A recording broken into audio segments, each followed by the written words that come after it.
आज एक ऐसी चोरी की कहानी है जिसे कहते हैं कि डायमंड की चोरी। इस सदी की शायद सबसे बड़ी डायमंड हाइस्ट। एक ऐसी चोरी जिसकी फुल प्रूफ प्लानिंग की गई और इस चोरी का जो मास्टरमाइंड था उसकी तो कहानी कहने ही क्या। इटली का रहने वाला वो शख्स जब छोटा था और कहते हैं कि बिल्कुल बच्चा 2-4 साल की उम्र होगी, पड़ोस के एक शॉप में गया और वहाँ से कुछ लेकर आना था और वो उस वक्त कई सौ रुपए उस दुकान से चुरा कर ले आए। दुकानदार को थोड़ी नींद आ गई और उसने उसके गले पे हाथ मारा और पैसा ले आया। माँ ने उसे डांटा भी। स्कूल गया तो टीचर के पैसे चुराने लगा, कॉलेज गया तो साथियों के और बाकी लोगों की चीज़ें चुराने लगा और उसे चोरी करना बुरा नहीं लगता था बल्कि मज़ा आता था। फिर पता नहीं क्या हुआ कि वो जब गुजरता था कहीं ज्वेलरी शॉप से तो उससे सोने चांदी हीरे बड़ी अपनी तरफ खींचते थे। तो उसने कहा कि ये पैसे चुराने का मतलब नहीं है, यही गहने चुराओ। उसके बाद उसने इटली के अलग अलग वो शहरों में जाता, किसी एक डायमंड शॉप को देखता, उसके सबसे करीब एक गेस्ट हाउस या होटल में रुक जाता और फिर वहाँ पर वो ख़रीदार बन के जाता और उसी दौरान में वो अपनी नज़रों से सब कुछ भांप लेता और फिर जैसे ही मौका देखता रात के अंधेरे में शॉप बंद और वो दुकान पर हाथ साफ कर देता। उसके बाद वहाँ से निकल लेता, कभी भी एक शहर में नहीं टिका। और उसकी सबसे बड़ी खासियत यह कि चोरी का जो माल है वो हर जगह यूं ही नहीं बेच देता, बस उसके 2-3 बड़े ख़ास भरोसेमंद लोग थे जो उससे ख़रीदते थे, क्योंकि उसे मालूम था कि चोरी करके तो बच सकते हैं, माल ख़रीदने के बाद पकड़ा जाना आसान है। तो सबसे ज़्यादा वो जो एहतियात बरतता था वो चोरी का माल बेचने की वजह से। धीरे धीरे वो इस खेल में माहिर होता गया और फिर उसे पता चला ऐसी चोरी करते करते कि बेल्जियम में डायमंड का बहुत बड़ा कारोबार होता है, अरबों खरबों रुपए का। और वहाँ पर बाकायदा एक डायमंड सेंटर है जिसमें रोज़ अरबों रुपए के हीरे लाए जाते हैं, तराशे हुए, बिना तराशे हुए, बिना कट वाले। इसने सोचा कि कहाँ इधर छोटी मोटी चोरियाँ कर रहा हूँ, चलो बड़ा हाथ मारते हैं। अब ये बेल्जियम पहुँच जाता है। इस शख्स का नाम है लियोनार्डो नोटार बार्टोलो। तो लियोनार्डो इटली का रहने वाला नागरिक अब दुनिया का सबसे बड़ा हाथ मारने के लिए जब इसे सब पता चला डायमंड की चोरी करते करते, इसने कहा बेल्जियम चलते हैं। अब ये बेल्जियम पहुंचा, ये बात है 1998-1999 की। बेल्जियम जाने के बाद पैसे खासे अच्छे खासे चोरी के इसके पास तो थे ही थे। वहाँ पे एक एंटवर्प डायमंड सेंटर है, कहते हैं दुनिया का सबसे मशहूर और जहाँ पर अरबों खरबों रुपए के डायमंड होते हैं। तो एंटवर्प डायमंड सेंटर ये बेल्जियम में है और बहुत ही भीड़ भाड़ वाली जगह पर है। एक पूरी बिल्डिंग है और वहाँ पर डायमंड का कारोबार होता है। दुनिया भर से लोग आते हैं बेशकीमती हीरे लेने बेचने और दिन भर कारोबार होता है। और जब रात को ये बंद होता है तो उसी बिल्डिंग के नीचे बेसमेंट में 2 मंजिल है। उन 2 मंजिला बेसमेंट ज़मीन के अंदर जो 2 मंजिल है वहाँ पे सारे ये डायमंड और उसके साथ गोल्ड ये सब एक तिजोरी में रखे जाते थे। इस बिल्डिंग की खासियत ये थी कि एक तो सीसीटीवी कैमरा, जगह जगह सेंसर, अलार्म, यहाँ तक कि एक ऐसा सेंसर कि अगर आप वहाँ गए तो आपके बॉडी के टेम्परेचर और तापमान से भी वो बजने लगेगा, तो सिक्योरिटी अलर्ट हो जाएगी। जो इन्होंने जहाँ पे सारे डायमंड रखते थे उसके बाहर एक बहुत भारी और मोटा लंबा चौड़ा स्टील का एक गेट था। कहते हैं कि इस गेट को इस तरीके से बनाया गया था कि अगर कोई घुस भी जाए चोर और उसको ड्रिल करके काटे तो उस गेट को काटने में 8 घंटे लगेंगे। अब 8 घंटे तक तो कोई काटता नहीं रहेगा, पकड़ा जाएगा। इसके अलावा उस गेट को अगर खोल भी लिया तो फिर अंदर एक और दरवाज़ा है और उसकी एक चाबी है और वो चाबी करीब 1 फुट की है। अच्छा, जो मेन ड्रिल जो स्टील वाला है उसको काटने के अलावा उस पर एक लॉक है जो न्यूमेरिकल नंबर है और उसमें 0 से 99 अलग अलग कोड डाले होते हैं और वो कोड भी बदलता रहता है हर हफ्ते।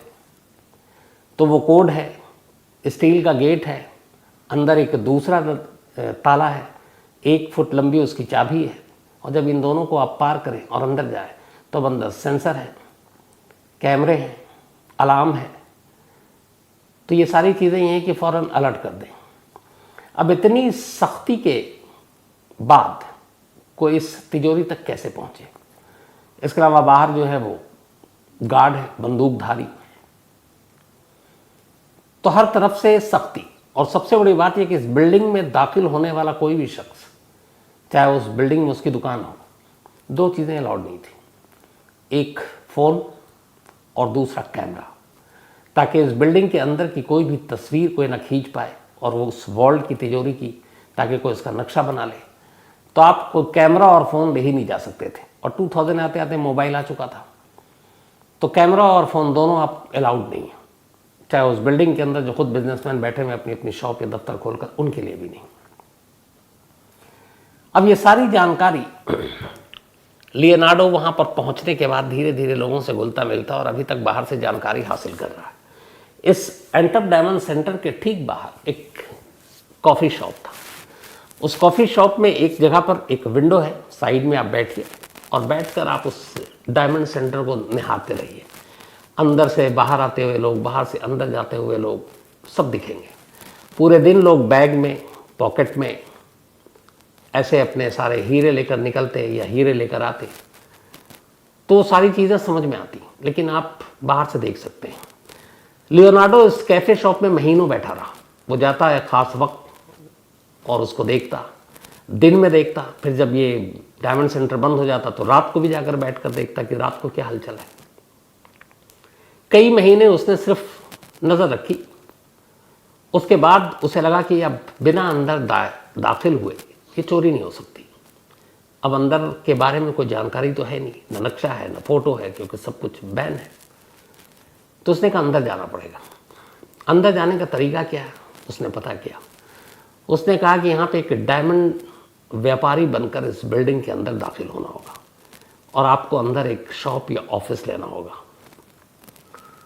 इसने एक छोटा सा ऑफिस इस डायमंड सेंटर के अंदर दिया। ये बात है 2000 की। अपने आप को इटली का एक डायमंड का और डायमंड और दूसरे स्टोन्स का इसने एक बिजनेसमैन बताया, और उसके बाद अब वो अंदर दाखिल हो गया। जो ओनर होते हैं, जिनका ऑफिस है या शॉप है, उनके लिए एक सिक्योरिटी पास मिलता है, जो पूरे बिल्डिंग में कहीं भी बेरोक टोक आ जा सकते हैं। लेकिन उनके लिए भी है कि आप फ़ोटो नहीं खींच सकते, आप मोबाइल यूज़ नहीं कर सकते। तो अब लियोनार्डो इस डायमंड सेंटर के अंदर पहुंच चुका था। एक ऑफिस उसके नाम किराया दे रहा है, कुछ उसने डायमंड अंदर में ख़रीदे भी, बाकी जो अंदर शॉप थे इन्वेस्ट किया उसने। धीरे धीरे अब उस शॉप में या उस ऑफिस में आने जाने के दौरान अब पड़ोसी के दुकानदार, बाकी लोगों से, वहाँ आने वालों से उसकी बातचीत शुरू हुई। जो सिक्योरिटी गार्ड हैं उनसे बातचीत शुरू हुई। वक्त बीतता गया, कार्ड उसके पास था। अब वो उसने ऐसी जान पहचान बना ली कि गेट पे भी उन्हें पता है अगर सिक्योरिटी गार्ड है कि इसका ऑफिस है इस बिल्डिंग में, तो फिर आपकी जान पहचान हो जाती है, तो फिर आपके ऊपर उतना ध्यान भी नहीं देते।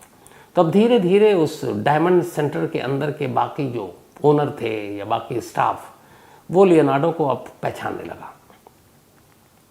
धीरे धीरे अब लियोनार्डो कई बार उस जो ज़मीन के नीचे 2 मंजिल जहाँ पर ये वॉल्ट, ये तिजोरी है, वहाँ तक भी गया।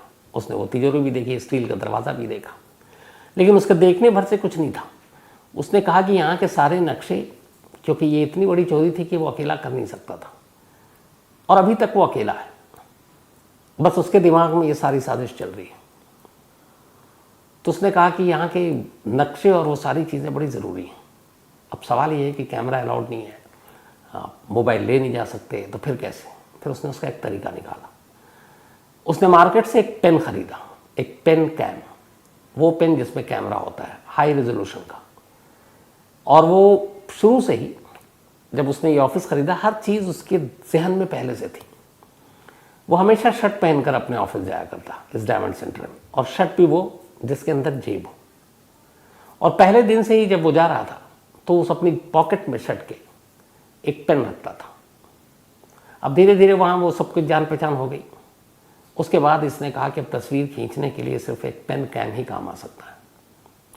इसके बाद उसने एक कैमरा वाला पेन खरीदा। अब उसको पहले दिन शर्ट में वही लगाया, कैमरा ऊपर की तरफ है।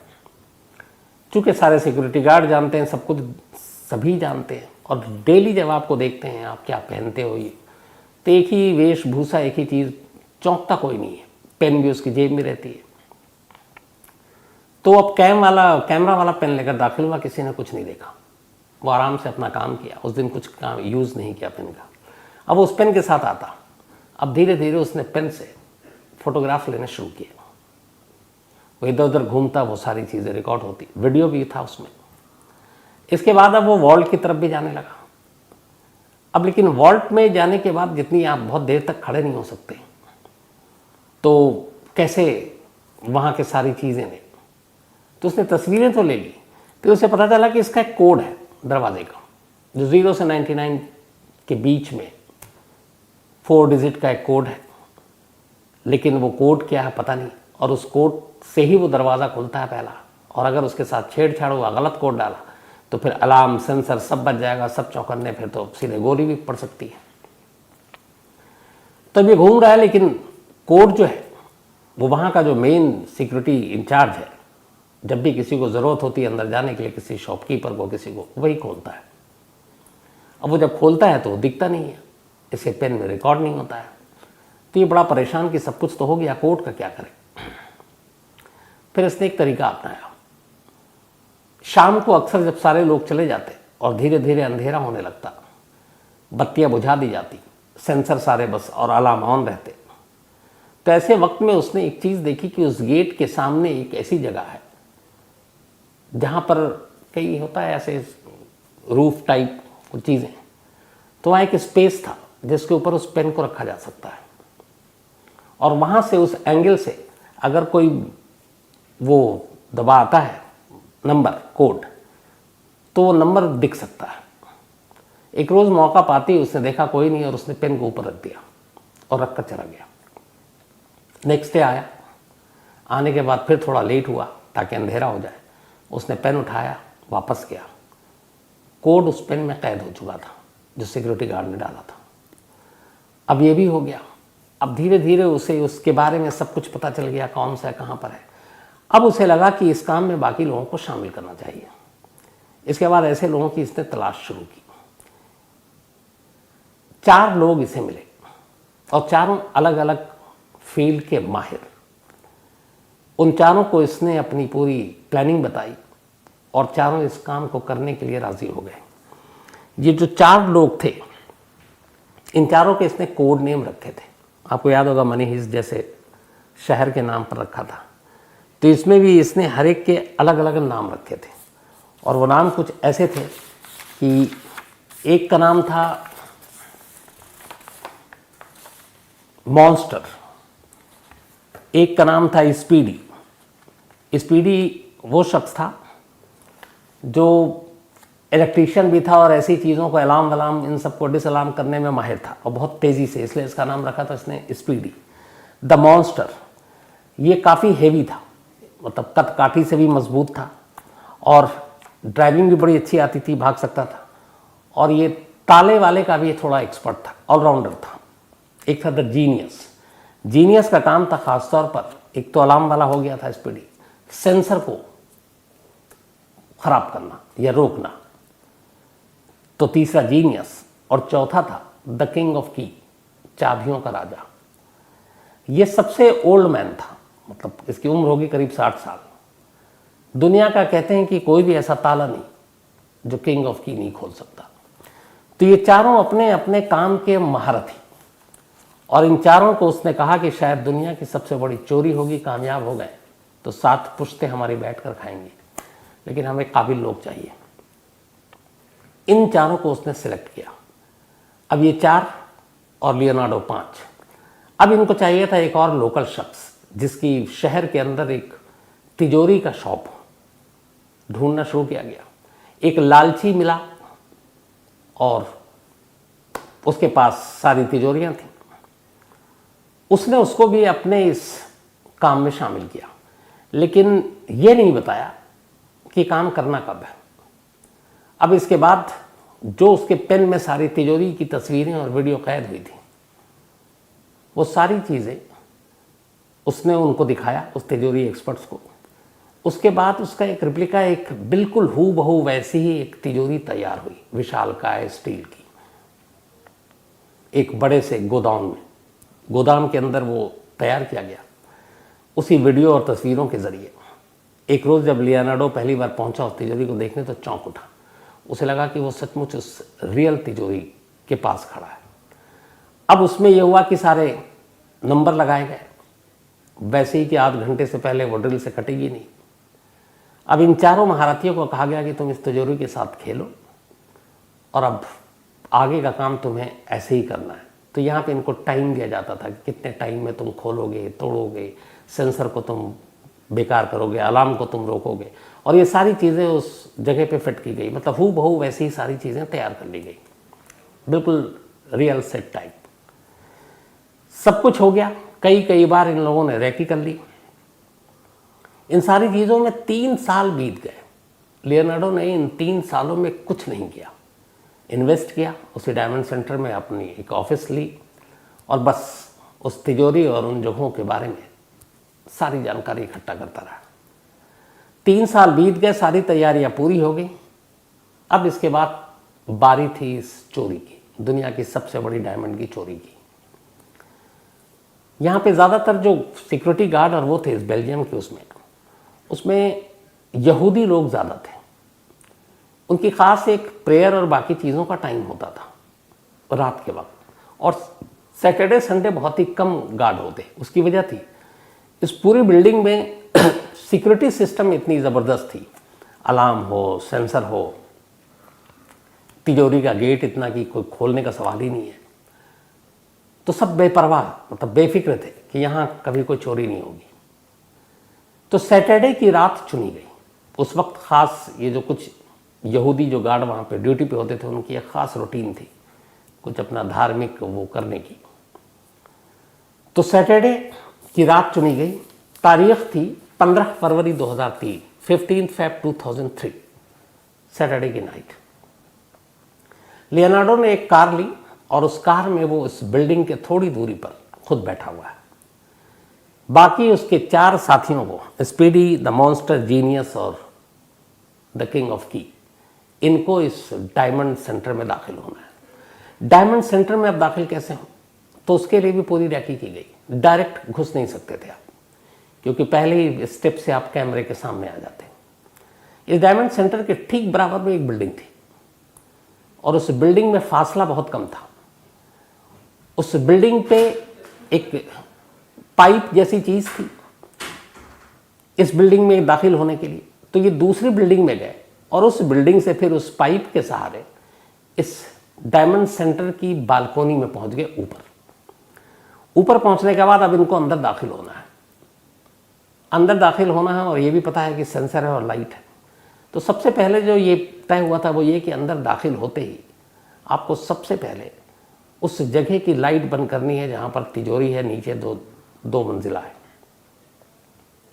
और उस लाइट को बंद करने के लिए एक खिड़की खोलनी थी और उस खिड़की से इनको अंदर दाखिल होना था और फिर नीचे जाना था। अच्छा, इस पूरी रेकी और ट्रेनिंग के दौरान जो सबसे इम्पोर्टेंट चीज़ थी वो ये कि चूँकि जहाँ पे वॉल्ट रखा हुआ है वहाँ पे लाइट जल रही है और लाइट के साथ कैमरा भी है अंदर। तो अगर आप वॉल तोड़ भी लेते हैं और घुसते हैं तो सीधा सीधा आप कैमरे में कैद हो जाएंगे और जो मॉनिटर कर रहा है वो आपको देख लेगा।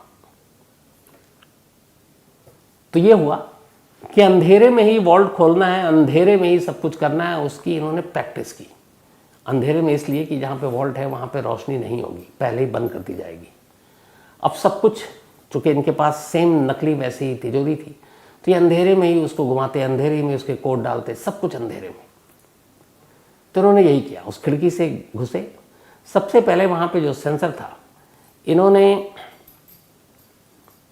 अपने साथ एक तो ये हेयर स्प्रे लेकर गए थे और इन्हें पता था कि जो बॉडी टेम्परेचर और बाकी चीज़ों के जो वो है, वो अगर हेयर स्प्रे डाले तो उसमें ऑयल और बाकी चीज़ें होती है, वो काम करना बंद कर देता है। इसके बारे में इन्होंने पूरी टेक्निकल नॉलेज ली थी। तो पहले अंदर घुसे। जो सबसे पहली चीज़ थी, पूरा चेहरा सामने नहीं लाया, एक कैमरा था उस कैमरे पे इनके हाथ में एक बैग जैसी चीज़ थी, उस कैमरे के ऊपर डाला। कैमरा बंद। अब ये अंदर दाखिल होते हैं, मतलब ये दिख नहीं रहा है। अंदर दाखिल होते ही इन्होंने अब सबसे पहले जो हेयर स्प्रे अपने साथ लेकर आए थे वो सेंसर के पास उससे नज़दीक पहुंचकर उस पर डालते जाते हैं। सेंसर काम करना बंद करता जाता है। ठीक यही अलार्म के साथ करते हैं। उसके बाद ये नीचे पहुंचते हैं। नीचे सामने तिजोरी थी जिसकी ऑलरेडी रिहर्सल कर चुके थे। कोड इन्हें मालूम था पेन के ज़रिए। कोड से तिजोरी खोलते हैं।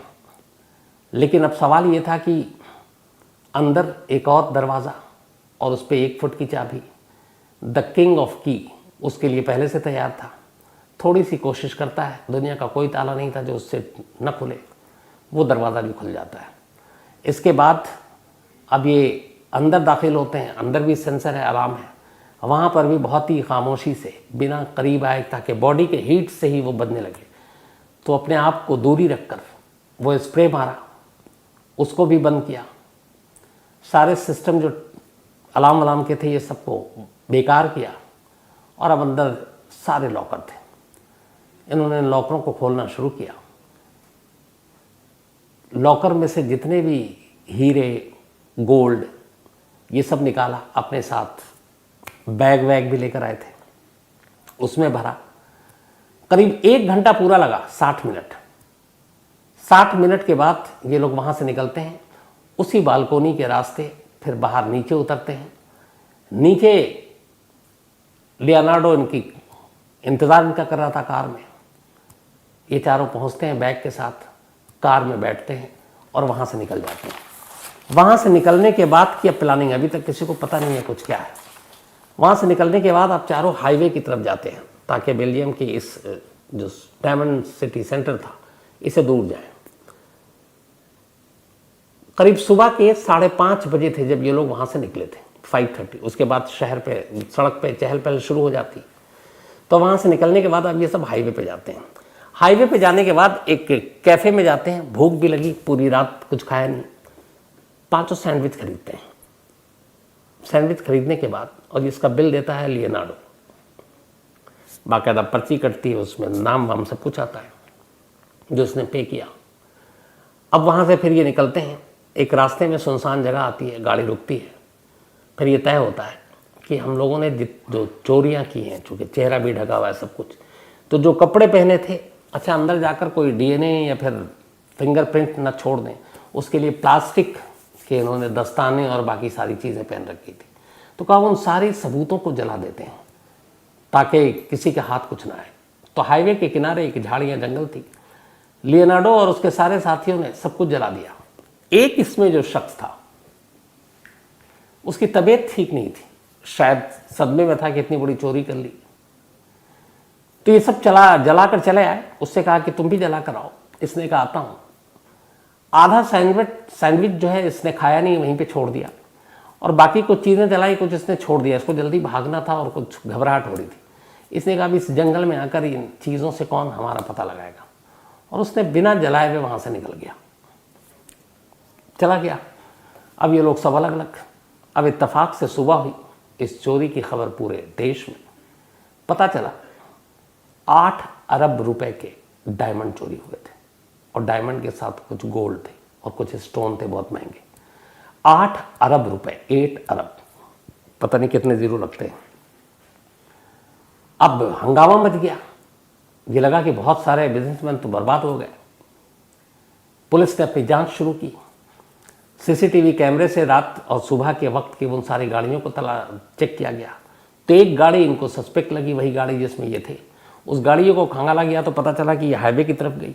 फिर उसके ज़रिए पुलिस उस रेस्तरां तक पहुंची जहां से सैंडविच खरीदा गया। उस रेस्तरां में जब पहुंचे तो पुलिस ने कहा कि जिन लोगों ने ख़रीदा उसका कुछ है।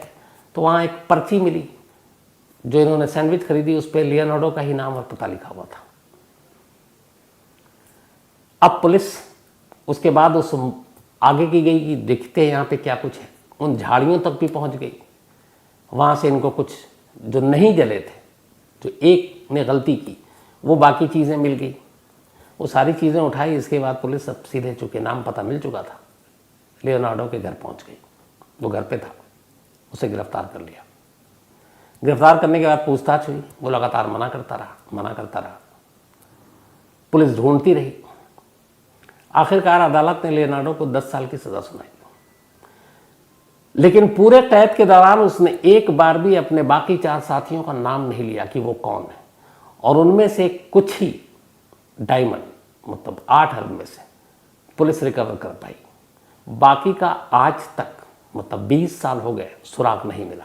और कमाल की बात ये कि इन 20 सालों में कभी भी लियोनार्डो ने अपने 4 साथियों का नाम नहीं बताया। जब भी बताया, कई कुछ जर्नलिस्ट जेल में भी उससे मिलने गए और उस जेल में उसने बहुत सारे लोगों को झूठी सच्ची कहानी सुनाई।